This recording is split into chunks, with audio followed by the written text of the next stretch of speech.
Hi guys, welcome back. This is Jay from Western University of Health Sciences. We've been talking about atrial fibrillation, right? AFib. And now we're going to talk about the left atrium, specifically the anatomy. Why are we talking about the anatomy? Because that's where we're going to be doing things like ablation. That's the source of AFib. So before we can talk big and more complicated things like CT, ICE, mapping, we want to know in relation to what we're talking about, right? So let's go ahead and start small. By starting small, I mean let's draw out the heart in a very simplistic manner. What do we have here? Excuse me, this is the anterior view. We have the right atrium with the right ventricle, left atrium, and the left ventricle, right? And also don't forget, this is the anterior view. If you look right here in the diagram where I'm circling, we can't forget that left atrial appendage. So for simplicity, I'm just going to draw it in as a triangle. And let's draw in at least the IVC, which will become relevant when we talk about transseptal. There we go, transseptal puncture. Okay. So now going to this image, the more complex one. If we go ahead and look at the anterior view of the heart, we're not seeing much of the left atrium. What do we predominantly see? You know, for keeping it very simple, predominantly we're just going to see the left atrial appendage, as well as the pulmonary veins that drain into it. And that's about it, right? Alright, so coming on down, let's talk about the posterior view. Great, red. Alright, so now from the posterior position, what does that mean? We're looking at the heart from the back now, right? We're looking at this image. So I'm going to go ahead and simplify that for us. So since we're looking at this from the posterior view, we now have the left atrium here, left ventricle, right atrium, and the right ventricle. Okay? And coming off the left atrium, we can't forget those pulmonary veins, which are really important.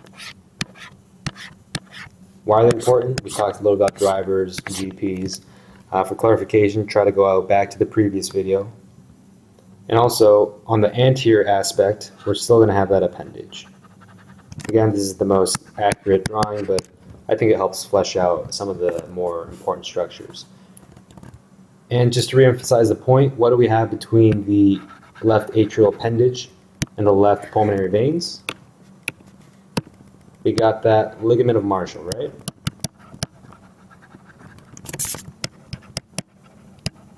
So one question you might have is, how do we physically get to it? You know, we don't want to go through the aorta. We want to take the path of least resistance. If you look at this diagram right here, I'm circling the coronary sinus. So to put that into relation, it runs along something like this in blue, right? Now, if we go back, actually, let me go ahead and do a new drawing just to give us some space to work with. Again, this is the posterior view.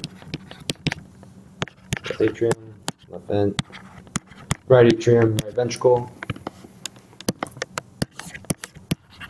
IVC, coronary sinus, left atrial appendage, pulmonary veins. And which pulmonary veins are these? These are going to be the left, right? I'll just put LPV for superior. We're talking about how do we get to the ligament of Marshall, which is going to be right here.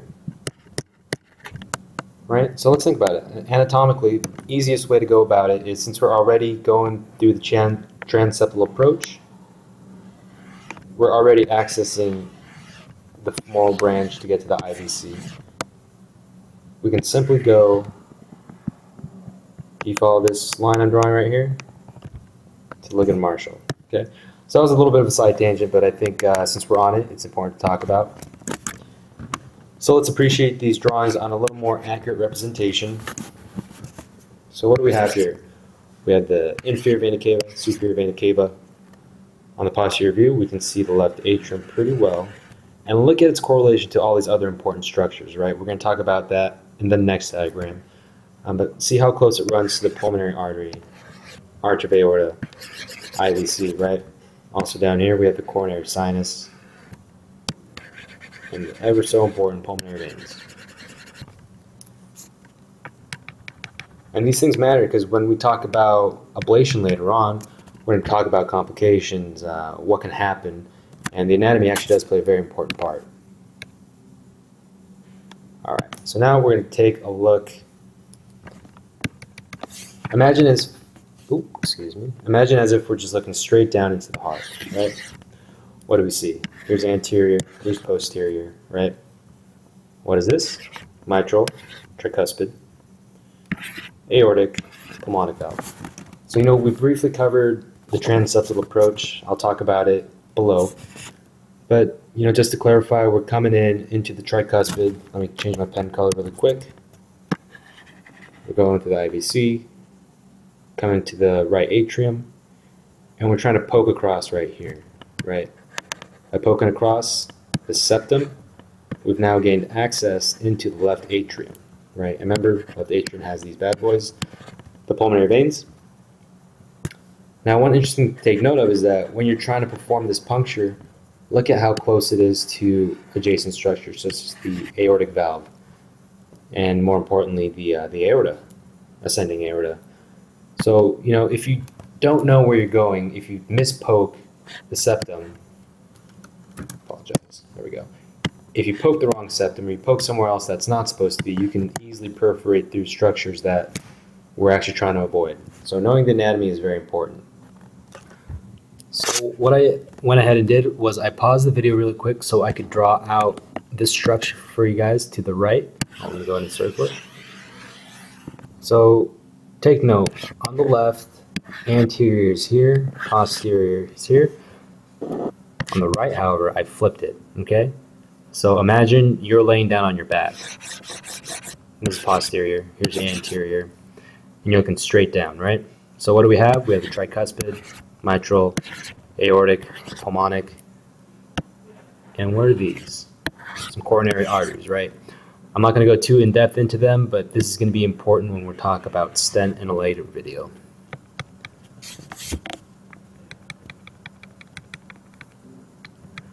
Alright, so coming down, here's a little bit more about the transseptal approach, right?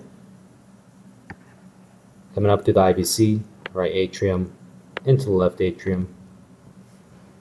Right here, what do we see? It's a CT. And what's this big LA stand for? Left atrium. Right here we have the pulmonic veins.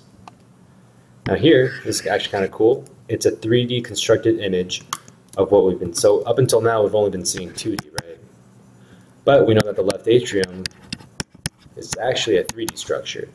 So by being able to map out the left atrium with technology such as CT, backing up with ice, as well as mapping, we're able to take our previously understood concept of the left atrium, which we've mainly seen as a 2D structure, and now we're elevating it to a 3D structure. And why does that matter? Well, when we talk about ablation in the next few minutes, we want to make sure we're targeting our therapy and avoiding ablating the same region over and over, okay? So having a 3D image gives us more accuracy.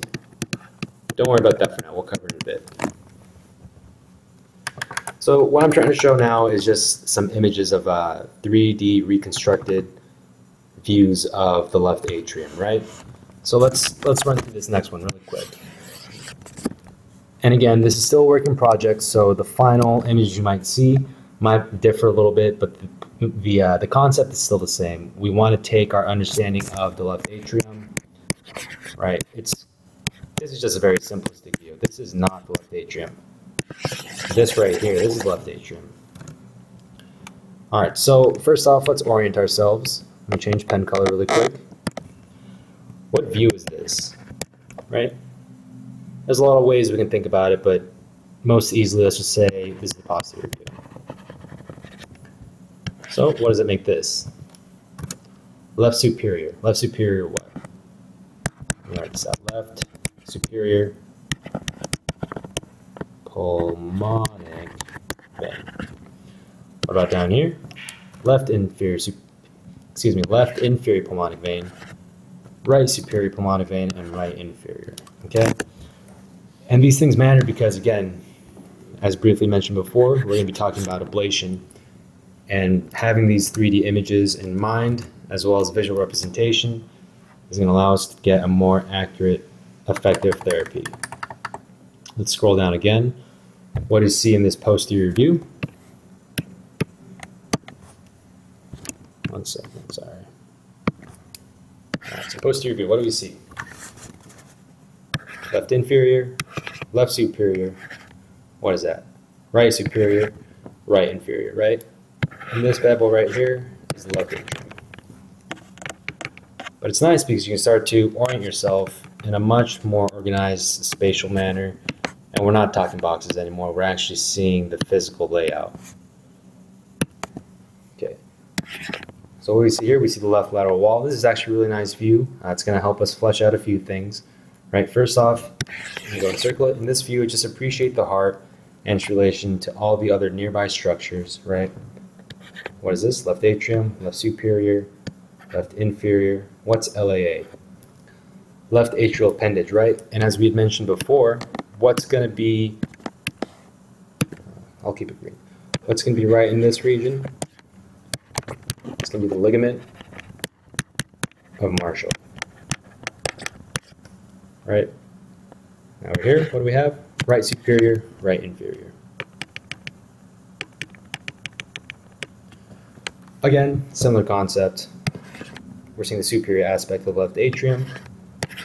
It's the pulmonic veins, right?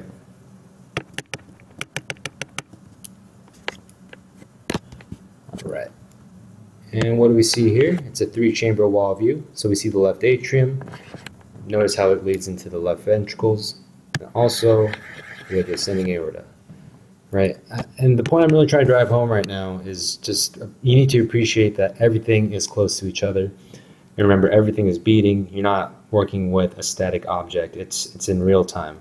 So what we see on a 3D image is going to be moving constantly. Right? It's not going to come out perfectly like that. It's going to be moving. Okay, and these next two images, I apologize. The next image, what I want to show is a variation you might see. So I had briefly mentioned before CT, mapping, ICE. And don't worry, we're going to cover these. Why do we do these? Well, we do it for a lot of reasons, but for this, just to keep it concise, we're doing it to make sure that we can appreciate the patient's unique anatomy.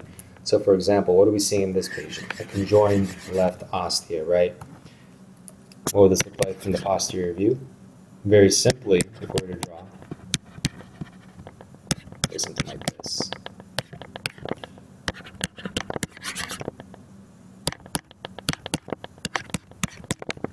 So if we hadn't done this imaging, we would just have assumed that this is what the patient has. That's not the case though.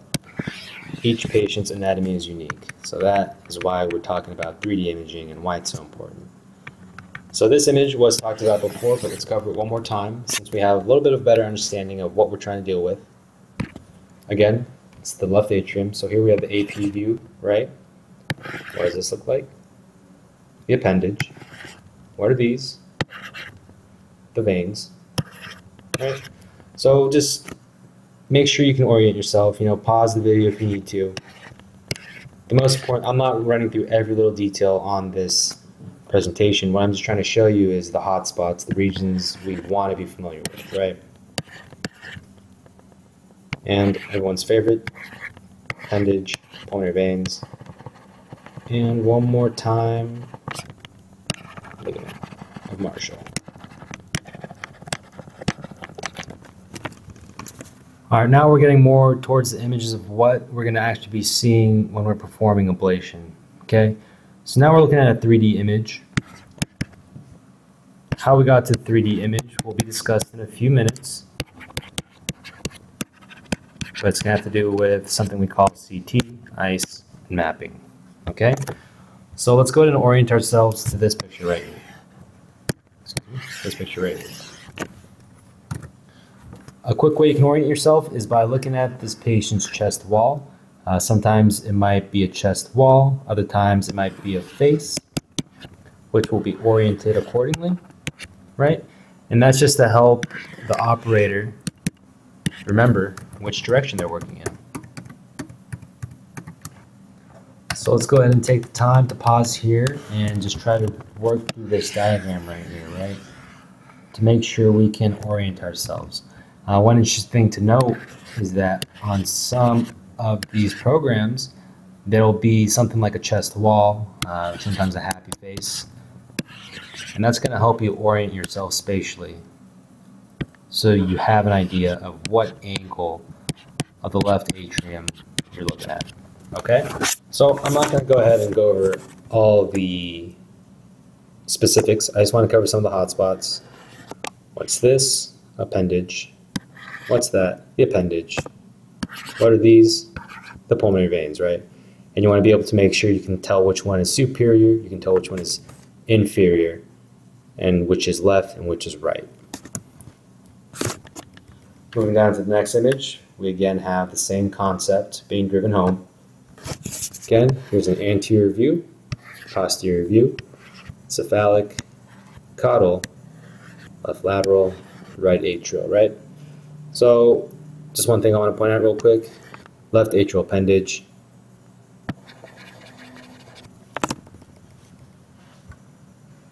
And again, one more time,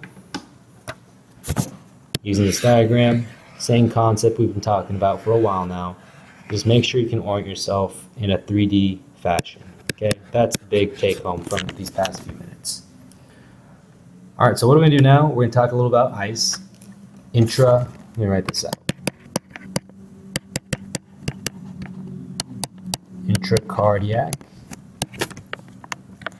echocardiography. All right, so why does ICE matter? In the context of atrial fibrillation, there's two reasons I want to think about. One, it's going to help us with the transseptal puncture, which we briefly talked about already, right? And also, it's going to give us imaging of the inside of the left atrium. As we mentioned before, ablation is a 3D process in the sense that we're not just ablating one spot, we're working on the pulmonary veins, which is a 3D structure. So ICE is going to help with those two reasons. Okay, so let's look at ICE very quickly. So one thing to think about is the ICE is passed through the IVC up into the right atrium. Okay, so it's essentially an ultrasound inside the right atrium. What do we do with it? We're going to press it against the fossa ovalis. And after we've done that, that'll give us this view right here. Okay? Let me change pen color. So in this view, what are we seeing? Just a heads up, some of the lettering might seem a little odd, such as VCI. Let's circle that again. We got this from a British journal. So they call it VCI. We traditionally refer to as IVC. All right, so we're seeing the inferior vena cava, right atrium, right ventricle, and what's right in between the two? Tricuspid valve, right? All right, so that's A. Let's switch over to B. What do we see now? We see the right atrium, the right ventricle, tricuspid valve, and also the eustachian ridge. And you know, as I'm pointing these structures out, go ahead if you need to pause, upload diagrams that you find helpful for you. This is what's helpful for me, but everyone's different. So, you know, take the time to really understand it and its relations to nearby structures. Okay. So moving down to C, RVOT, right ventricle. Right here we have the aorta. Moving on to D, we have the right atrium, IAS, intra. Let me write this out. Intra-atrial septum. Okay.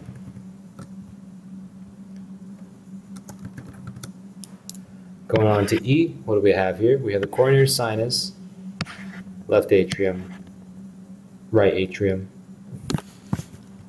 One of these views, views of the left ventricle.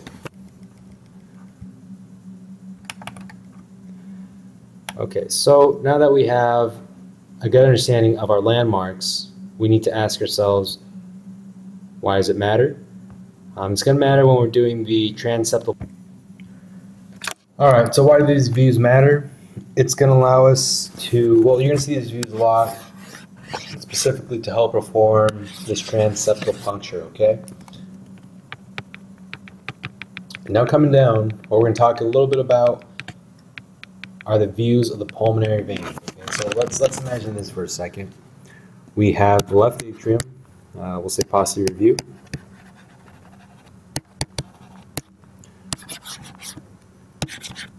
We have the pulmonic veins coming in. Now imagine if you were to take a scissor and cut through it right here. Okay? So now we've cut the left atrium in half and we're looking directly into it. So what's our view going to look like?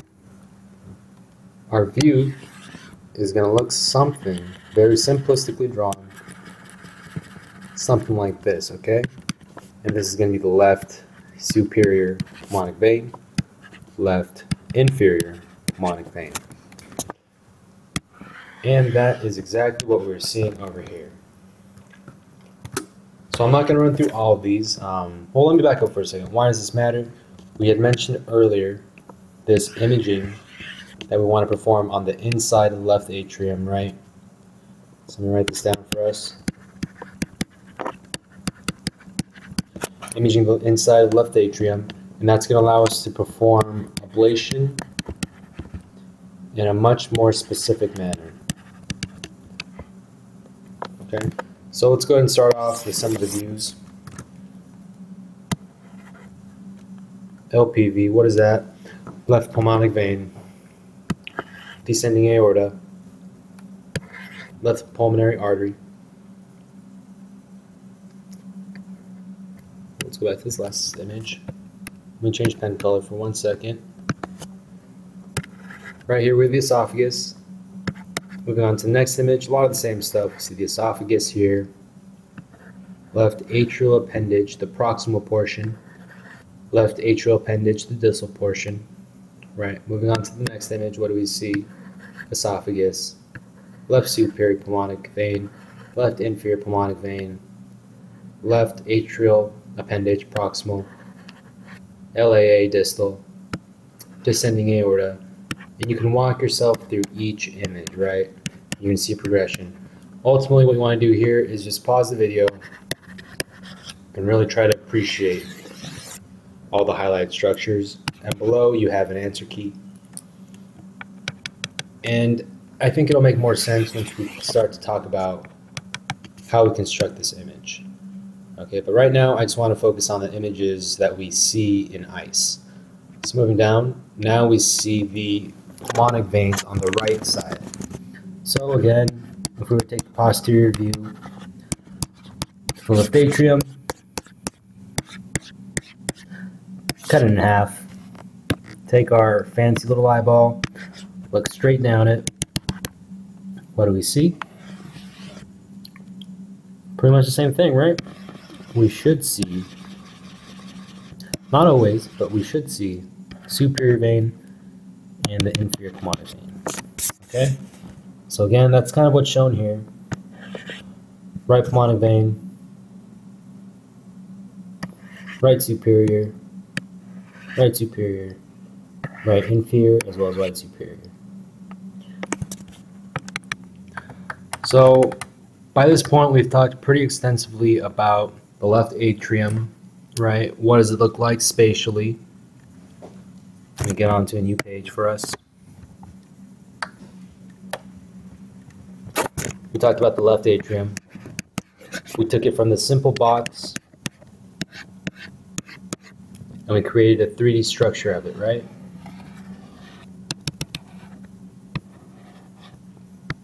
Because that's what the left atrium is. It's not a two-dimensional object. It's a real-time image of a structure that has a lot of nooks and crannies that we really need to be familiar with if we're going to start ablating.